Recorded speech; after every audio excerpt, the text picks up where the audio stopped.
ತುಂಬ ಜನ ಕನ್ಫ್ಯೂಸ್ ಆಗ್ತಾರೆ. ಒಂದು ಆಟಮ್ನಲ್ಲಿ ಏನಾದರೂ ಎಲೆಕ್ಟ್ರಾನ್ ಲಾಸ್ ಆದರೆ ಆರ್ ಎಲೆಕ್ಟ್ರಾನ್ ಅಕ್ಸೆಪ್ಟ್ ಅಥವಾ ಗೇನ್ ಆದರೆ ಅಲ್ಲಿ ನಾವು ಪ್ಲಸ್ ಚಾರ್ಜ್ ಬರಿಬೇಕಾ ಮೈನಸ್ ಚಾರ್ಜ್ ಬರಿಬೇಕಾ ಅಂತ. ಓಕೆ, ಇದನ್ನು ಶಾರ್ಟಾಗಿ ಹೇಳೋದಾದರೆ ನಾವು ಒಂದು ಎಲೆಕ್ಟ್ರಾನ್ನ ನೆಗೆಟಿವಿಟಿ ಅಂತ ಕನ್ಸಿಡರ್ ಮಾಡಿ. ಓಕೆ, ನೆಗೆಟಿವ್ ಎನರ್ಜಿ ಅಂತ ಕನ್ಸಿಡರ್ ಮಾಡಿ. Okay, consider electron as negative energy.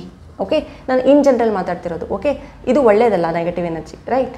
ಆ ನೆಗೆಟಿವ್ ಎನರ್ಜಿನ ಎಲೆಕ್ಟ್ರಾನ್ ಲಾಸ್ ಆದರೆ, ಓಕೆ, ಎಲೆಕ್ಟ್ರಾನ್ ಲಾಸ್ ಆದರೆ ನಮಗೆ ನೆಗೆಟಿವ್ ಎನರ್ಜಿ ನಮ್ಮಿಂದ ನಾವು ಕಳ್ಕೊಂಡ್ರೆ ನಾವೇನಾಗ್ತೀವಿ, ನಮ್ಮಲ್ಲಿರೋ ನೆಗೆಟಿವಿಟಿ ಹೋದರೆ ನಾವು ಪಾಸಿಟಿವ್ ಆಗ್ತೀವಿ.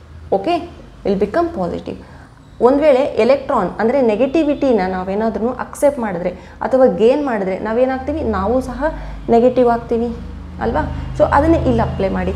Hydrogen last 1 electron. ಇಲ್ಲಿ ಹೈಡ್ರೋಜನ್ 1 ಎಲೆಕ್ಟ್ರಾನ್ನ ಕಳ್ಕೊಂಡಿದೆ. ಓಕೆ, ಎಲೆಕ್ಟ್ರಾನ್ನ ಕಳ್ಕೊಂಡಿದೆ ಅಂದರೆ ಅರ್ಥ ಏನು?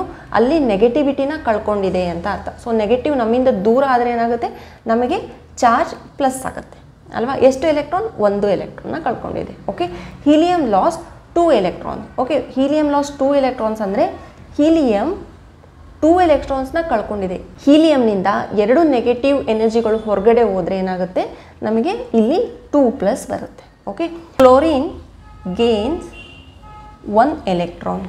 ಇಲ್ಲೇನಾಗುತ್ತೆ, ಕ್ಲೋರಿನ್ ಬಂದುಬಿಟ್ಟು 1 ಎಲೆಕ್ಟ್ರಾನ್ನ ಅಕ್ಸೆಪ್ಟ್ ಮಾಡುತ್ತೆ. ಓಕೆ, ಅದು ಒಂದು ನೆಗೆಟಿವಿಟಿನ ಅದು ಅಕ್ಸೆಪ್ಟ್ ಮಾಡುತ್ತೆ. ನೆಗೆಟಿವಿಟಿನ ಅಕ್ಸೆಪ್ಟ್ ಮಾಡಿದ್ರೆ ನಾವೇನಾಗ್ತೀವಿ, ನೆಗೆಟಿವ್ ಆಗ್ತೀವಿ. ಇಲ್ಲೆಷ್ಟಿದೆ? 1 ಇದೆ, ಅದಕ್ಕೆ 1 ಮೈನಸ್. ಓಕೆ, ಈ ರೀತಿ ನೀವು ಇದನ್ನು ಸಿಂಪ್ಲಿಫೈ ಮಾಡ್ಕೊಡ್ಬೋದು.